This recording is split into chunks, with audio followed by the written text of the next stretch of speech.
So my good friends at Rebzilla have sent me a Klim TK1200 carbon modular helmet.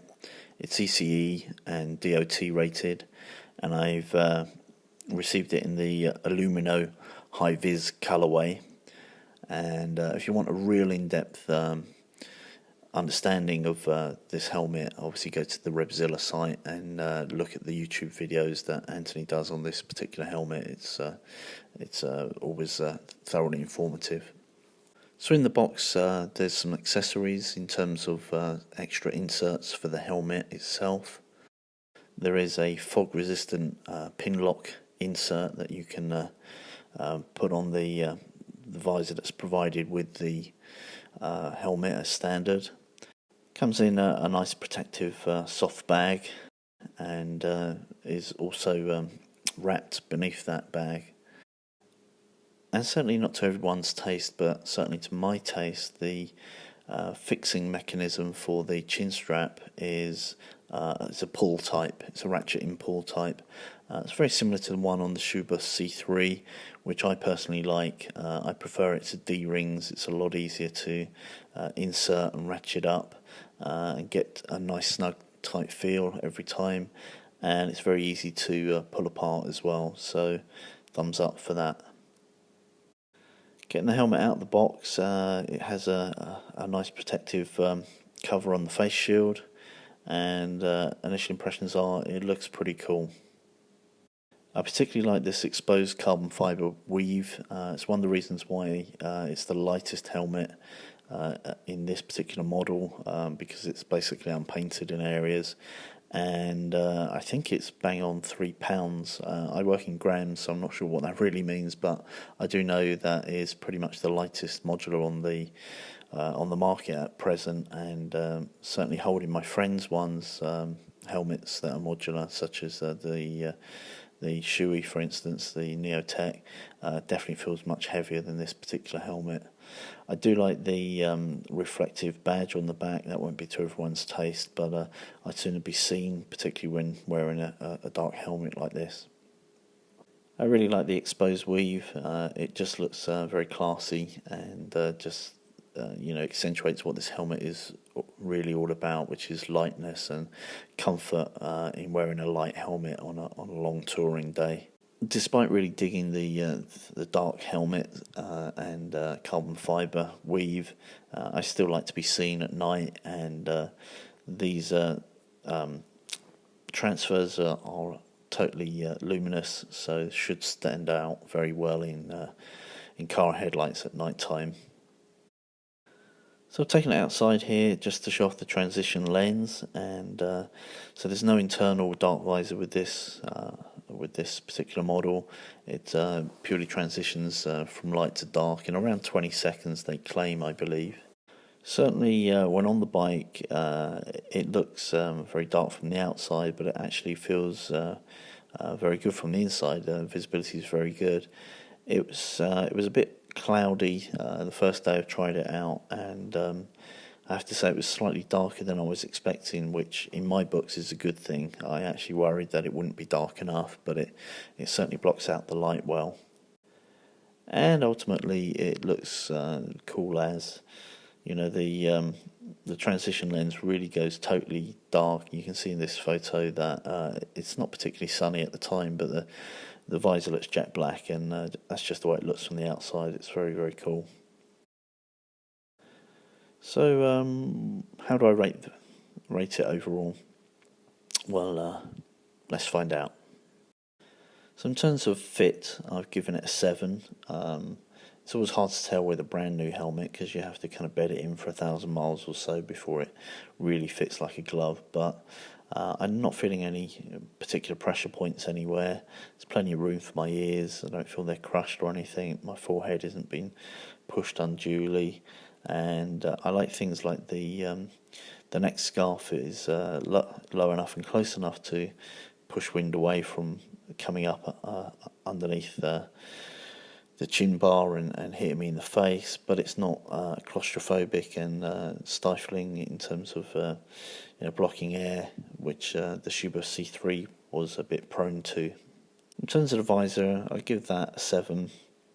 It's actually thick in terms of quality, and I love the transition lens. I think it could be a real game changer. I really do like it.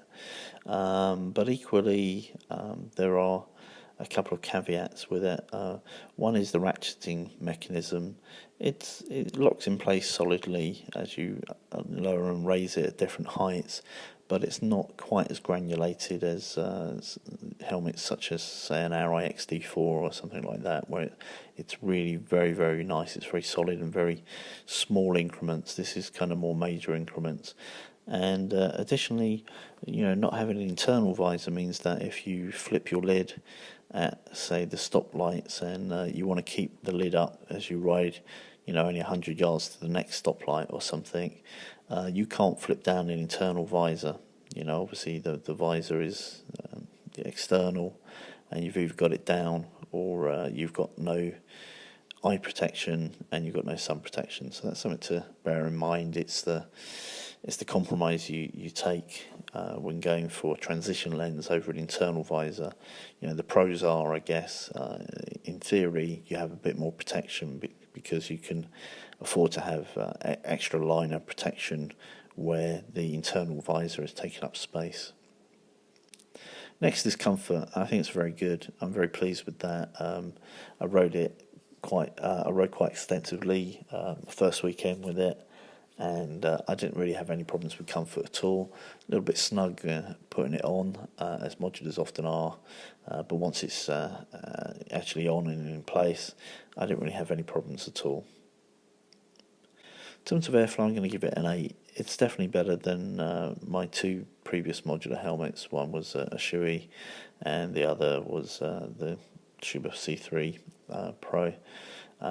So it definitely flows air better than those helmets, and I'd say there's not a great deal in terms of difference of noise between the C3 Pro, which is a very quiet helmet for a modular, and this one.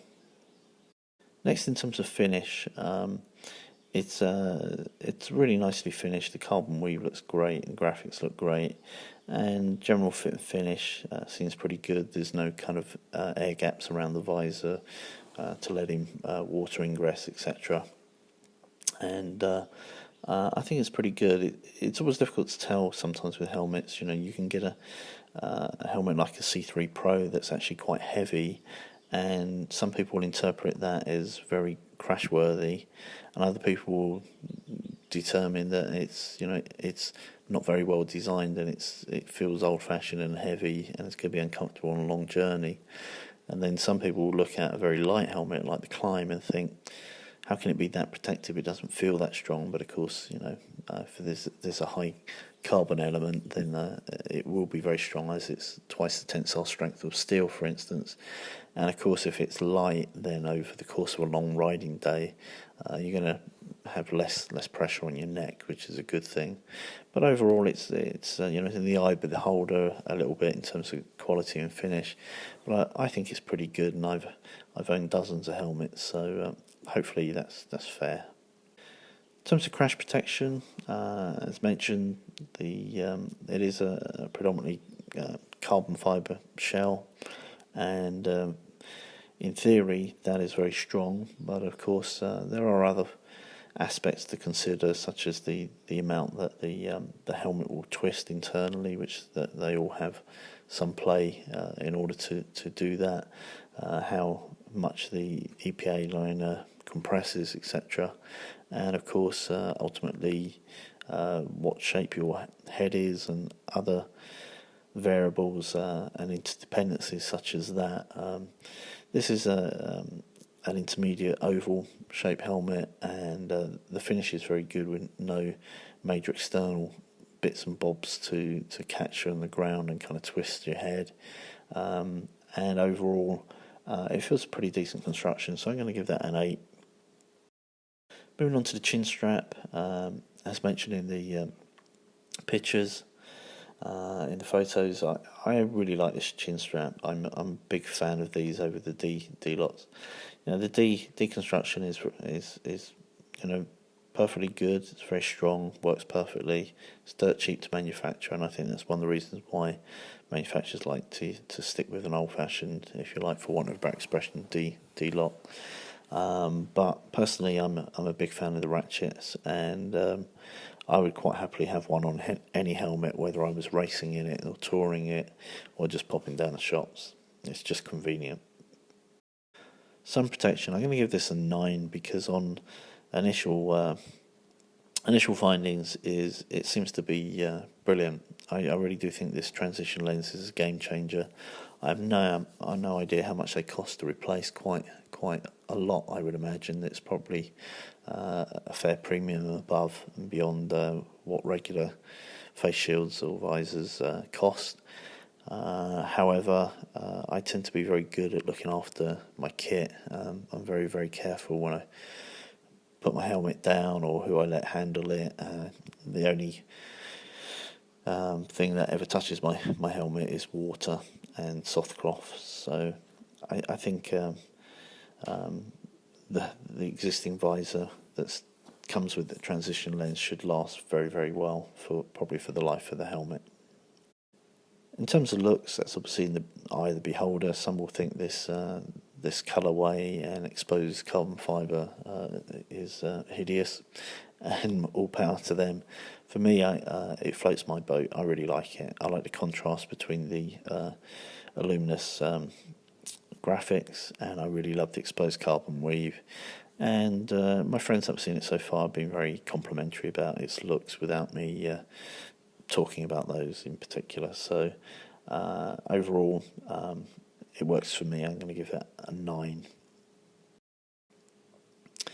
Now, in terms of peripheral vision, I have to give this a full fat 10.